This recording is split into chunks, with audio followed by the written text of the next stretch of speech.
નમસ્તે સાહેબ, મારું નામ તૃક સાહિબ છે અને હું ધોરણ 8 માં અભ્યાસ કરું છું. ચુંબકના પડકારો અને અવકાશયંત્રની સમજ.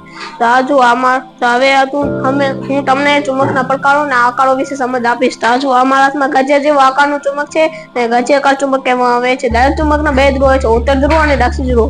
આજુ આ તેનું N ધ્રુવ છે અને આ તેનું S ધ્રુવ છે. આજુ આ ઘોડાની નાળ જેવો આકારનું ચુંબક છે, તેને ઘોડાની નાળ ચુંબક કહેવામાં આવે છે. આજુ આ તેનું N ધ્રુવ છે અને આ તેનું S ધ્રુવ છે. હવે આજુ અમારા હાથમાં બાંગડી જેવો આકારનું ચુંબક છે, તેને બાંગડીકાર ચુંબક કહેવામાં આવે છે. આજુ આ અવકાશયંત્ર છે ને તેનો ઉપયોગ સોયાકાર ચુંબક સાથે ઉપયોગ થાય છે ને તે દિશા જાણવા માટે ઉપયોગ છે. આભાર. જય વિજ્ઞાન.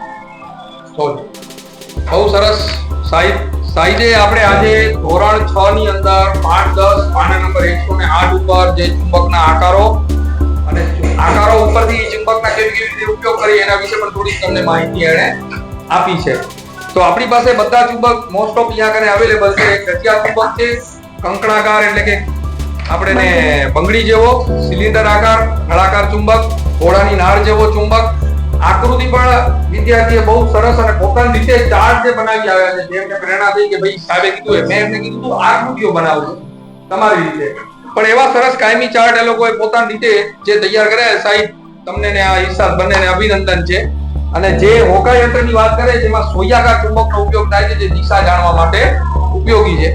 તો આપણા છઠ્ઠા પાઠની અંદર ધોરણ 6 ની અંદર આ પાઠની અંદર ચુંબક કેવી રીતે ચુંબક આપણને મળ્યું તેથી કરી અને એના આકારો, પછી એના વિવિધ ઉપયોગો, કેવી રીતે એના ઉપયોગ થાય છે એ પણ આપણને આમાં દર્શાવ્યા છે. હવે અહીંયા આગળ એક નવી વસ્તુ એક એવી કરી છે કે જે મેગ્નેટિક ટ્રેન છે, જેની સ્પીડ જાપાનમાં 500 કિલોમીટર પ્રતિ કલાકની છે. તો એ કેવી રીતે મેળવે છે, એમાં કેવી ટેકનોલોજી વપરાય, તો એ તમે જો અહીંયા આપણે આ એક બનાવ્યું છે કે જેમાં જુઓ છો કે આ પણ N ધ્રુવ છે ને આ પણ N ધ્રુવ છે, બંને સમાન ધ્રુવ છે.